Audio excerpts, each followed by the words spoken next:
If you are an incoming law school student thinking of ways that you can prioritize yourself and your self-care in the summer before 1L a year, this video is for you.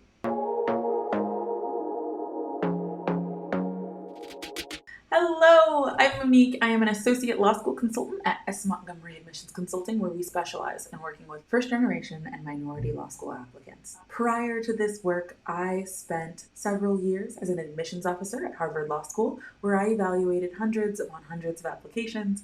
I also had the opportunity to support committed students to share more insight on the resources that were available to them as law school students. Today we are going to talk about 4 major ways that you can prioritize self-care as well as setting yourself up for success for 1L year. The first thing I want to talk about is rest. You have gone through so many hurdles and so many accomplishments to get to this point. You've been admitted to law school. You are now attending this fall. Congratulations. Also, get some sleep. I want you to take the time to allow yourself to rest and to recuperate from a really intense admission cycle, to think about what are the ways that I can refuel myself from all of that extra energy, from the late nights in addition to my work or my school or my studying, to write that additional essay, to apply for that scholarship. What would make you feel rested? Maybe that means you are budgeting for more sleep in your night. Maybe you're going to bed a bit earlier during the summer and resetting that sleep schedule, resetting that clock. I think the important thing to think about there is that you are going to get so busy once you step foot on campus or begin your program. You're going to have classes, you're going to have clubs and organizations that are taking so much of your energy, which is amazing because you will be learning so much.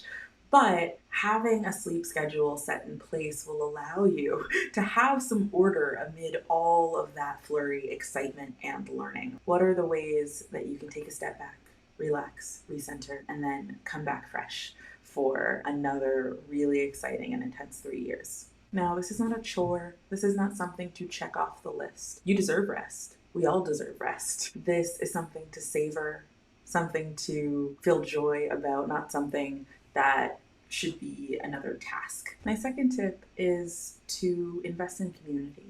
Often, once you start law school, again, you will have so many things going on, and making plans and staying connected with your family, your community might look a little different than it did before you began law school. And so take the time to check in with the friends and family you haven't seen in a while. Make time in your schedule to catch them up on what you're excited about for law school, what you're nervous about. Ask the people in your life questions about how their life has been going, and really get caught up before the time to ask those questions starts to get smaller and smaller. You may also want to gather advice from your mentors, your peers, update your recommenders on how your summer is going.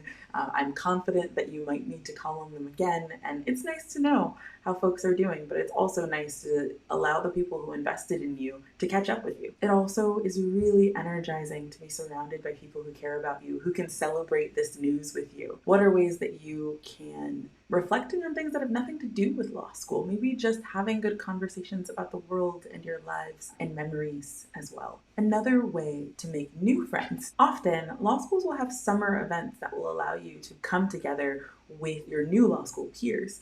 Often they will arrange mixers or events. Please go to those as you feel comfortable. Sometimes social environments can be exhausting, but it is a great way to meet your fellow classmates, to actually come together with your class, to have fun, to make new friends that you'll see in the fall, maybe to find a roommate. Those are really fun opportunities to have a good time and enjoy yourself and invest in your community while also sort of blending yourself into your new law school community. Finally, I would say to check in with your body and see how you're doing physically. Often to head back into the classroom, whether that was last year or 10 years ago, you will need to update your medical forms. Often students will do this in the last few weeks of the summer. Just get those forms in, go do those physicals, get yourself set up. And it would be a big stress for folks when a week before classes would start, they hadn't completed their medical forms. So So while you are checking in with your body, to avoid that end of summer awkward conversation with the registrar about why you can't start classes, call up your doctor this July, make an appointment, get on the list. It will definitely be somewhat long at this point, but make sure that you can get in, get your paperwork updated. And also, in that time, is there a question you've had about your health and your wellness that you wanted to run by a professional? Make time to check in with the medical professionals in your world, the folks that you see. I have a chronic illness, and so I have appointments left and right, but sometimes it gets hard to make sure that I am scheduling time to take care of my body and make sure that the vessel that is bringing me through the world is all set up and is taken care of, and I've answered all those questions. So while the procedural part is incredibly important, the element of making sure that you feel good in your body and that it's ready to take you through an academic year will benefit you and will be another critical element of self-care. If you are thinking about mental health resources and seeing a clinician, if you do not have a therapist or will need to find a new therapist as you are moving, this is a good time to begin that exploration process, to call clinicians, to check in with your institution about mental health services that they might offer, to see what other self-care resources are available. Often law school dean of students offices and student service offices will offer various wellness activities, including access to support groups, to meditation. And so thinking about, yes, I'm going to the doctor, I'm setting myself up physically for success, thinking about what opportunities does my law school and the larger institution that my law school belongs to have for maintaining the self-care that I am building during the summer. Because often law school can be intense and you can sort of fall away from the habits that you developed because there's so much going on. And so finding places and reminders on your campus, in your community, that you can get the supports you need or maintain them can be a really good idea to put in place before you begin and things start to get hectic and, finding a therapist or joining the campus support group falls off your list. I hope that these tips and suggestions for developing strong self-care during your 0L summer were helpful. Be sure to like and subscribe to our channel for more advice.